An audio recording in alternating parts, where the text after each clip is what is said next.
Hello and welcome to Plus Talk on Plus Life, where we get straight into it. We are about turning positive into a plus. Welcome to the program, Mum and Dad. It's nice to have you with me. It's a pleasure being here. Nice to be here.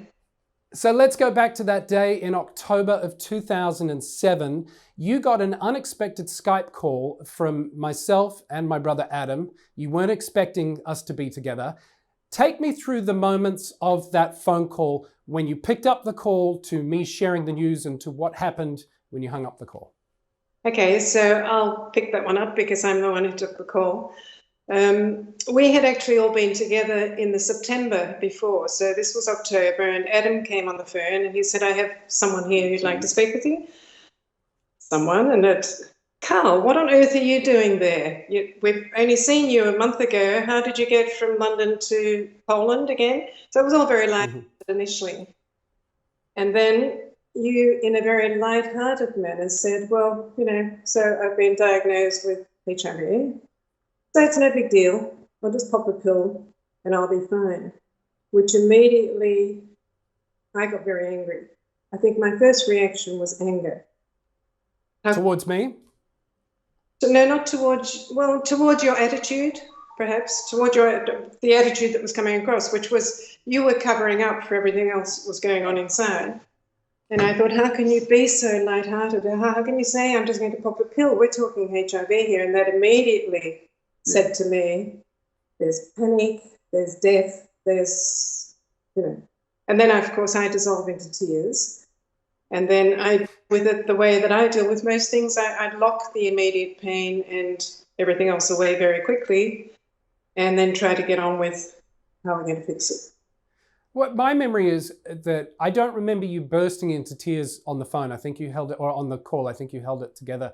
I seem to remember sort of a stunned silence, apart from sort of a comical moment where my grandmother, who was also on the line, didn't quite understand what I'd said. And when I told you I'm HIV positive, her response was, yeah, so what?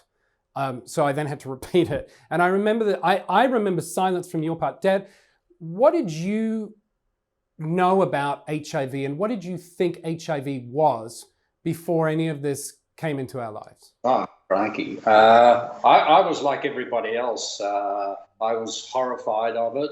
All I'd ever heard of HIV was people finally ending up with AIDS and dying, and seeing terrible television shots of people in hospital beds, etc. And of course, I think I've seen, you mentioned a few times, the Grim Reaper ads in Australia.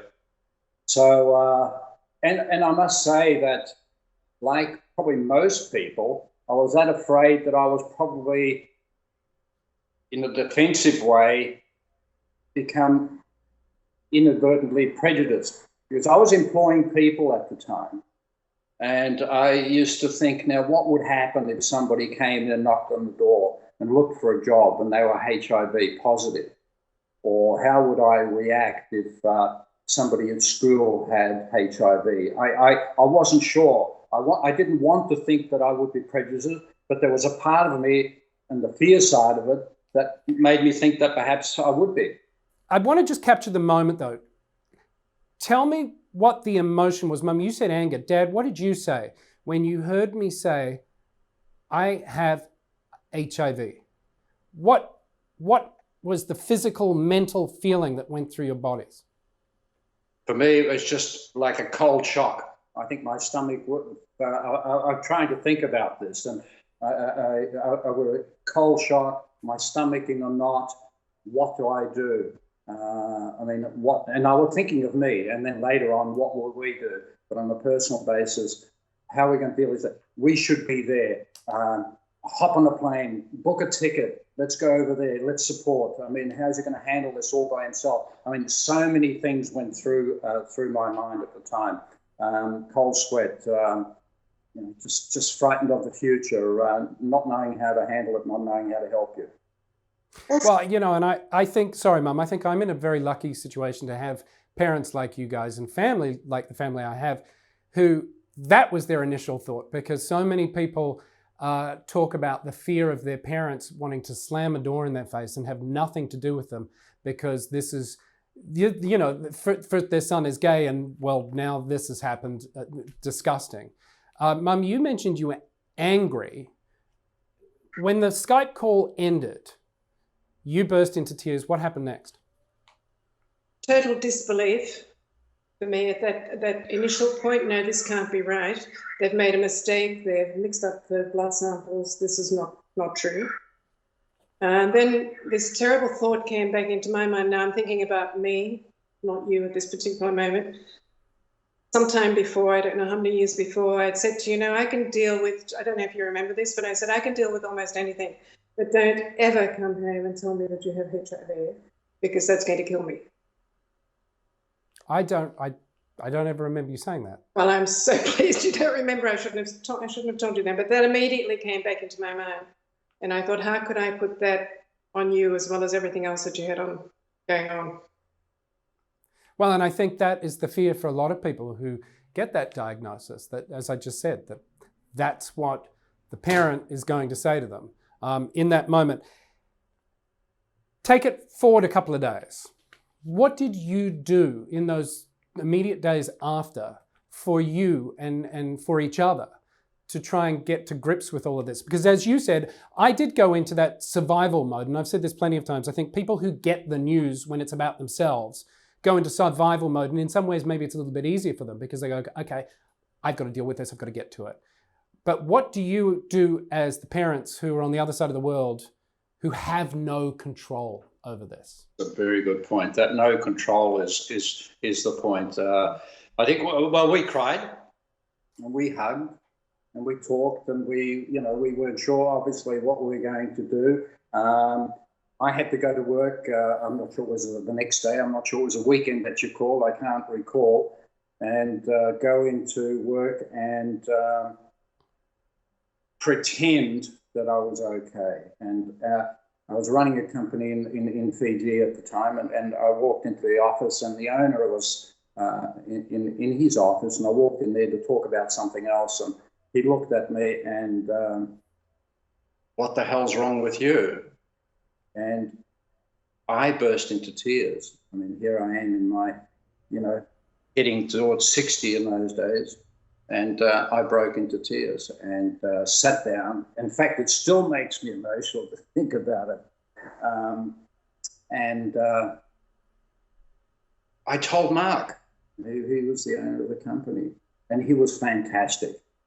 He was fantastic. And he said, look, there's all this medicine, there's this, you'll be okay. And he tried to encourage.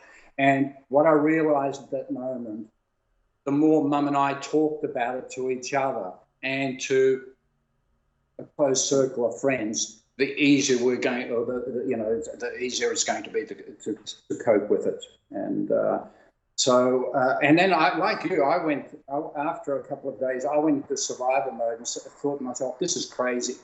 We've got to see, what can we do? How can we do? What can we do? Do we go over? And I think we all spoke about that. And so that was the days after. It was just back and forth. And then you'd have cold sweats, and then the fear would come back, and then you try to be positive again. And it was like a seesaw of emotions. And educate. What about for you, Mum? I mean, you talk about anger, and we've had our flare-ups over the years about different things. How did you get over that anger? Have you gotten over that anger? I put the anger aside very, very quickly. Just you and your situation took over from all of that. My anger, like a lot of things that I can't deal with at the time, I put them away, I lock them away, bring them back out when I'm in a better position to handle them.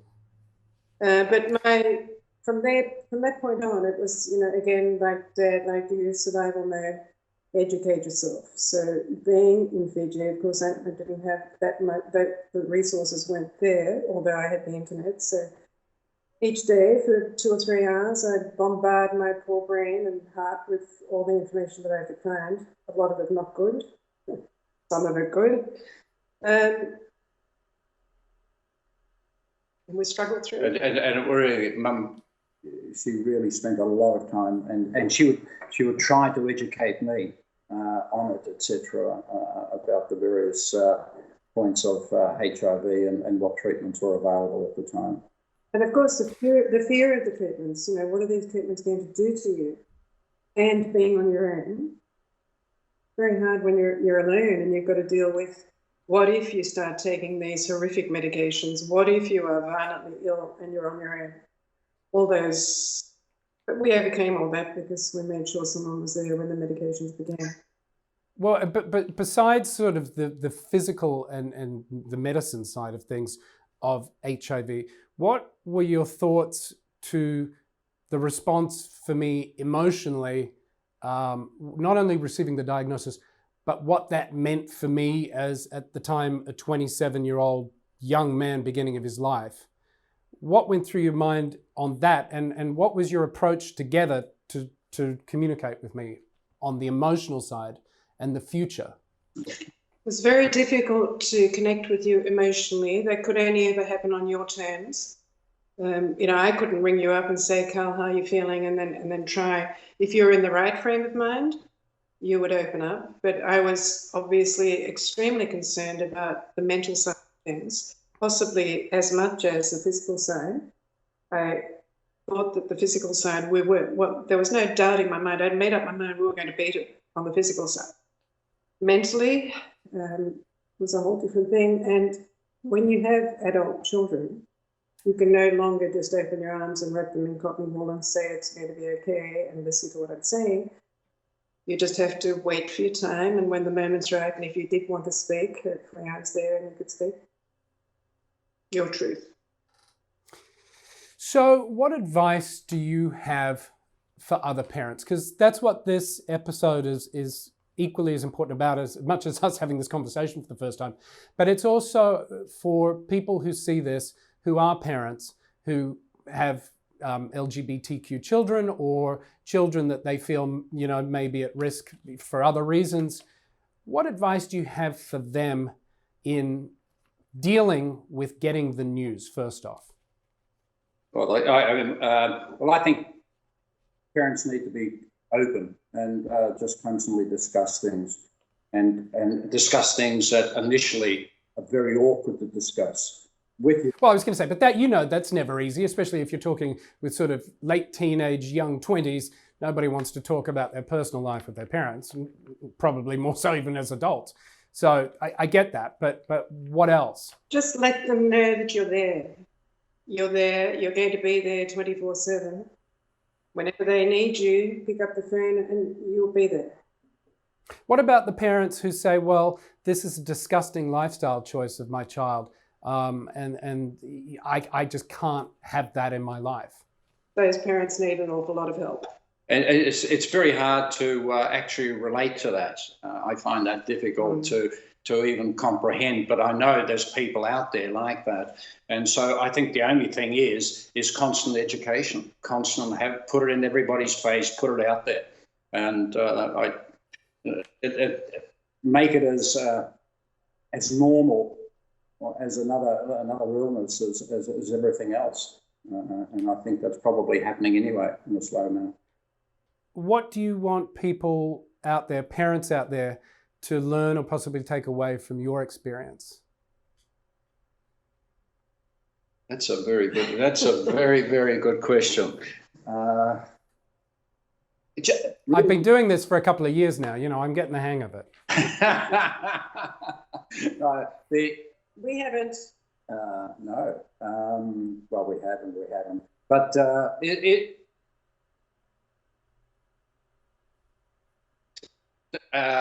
let it flow. I mean, cry. Don't hide it. Have some friends. Speak to them. I mean, if a lot of the times we're not capable of actually thinking straight. So there's a lot of people out there that can help you. Maybe people need to go to a therapist and have a discussion about it and open up and talk about it and find some self-truth out about themselves. And at the end of the day, look how comfortable a person can become when they live their own truths. Yeah. Mum, what is your take on HIV now? What have you learned from this whole experience about yourself and about HIV? About myself?